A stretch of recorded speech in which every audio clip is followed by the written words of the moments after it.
आराम से। अपने अब्बा को कहना कि अगली दफा कोर्ट का ऑर्डर देने से पहले गोली मार दे मुझे। बंदूक तो तुम्हारे अब्बा के पास भी है।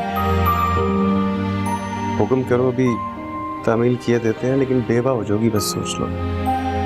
फजूल बातें करना जरूरी है तुम्हारा? अगर चुप हो गया ना जिया तो पूरी दुनिया खामोश लगेगी तुम्हें।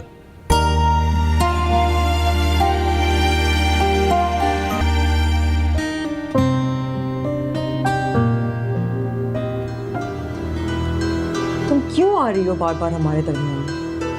अफसोस हो रहा है हाँ असल को छोड़कर? क्या बकवास कर रही हो किंजा? क्या है इस लड़की में? सुबह शाम आपकी इंसल्ट करती है और फिर भी आप उसके पीछे दुबलाते फिरते हैं। Kinza, behave yourself.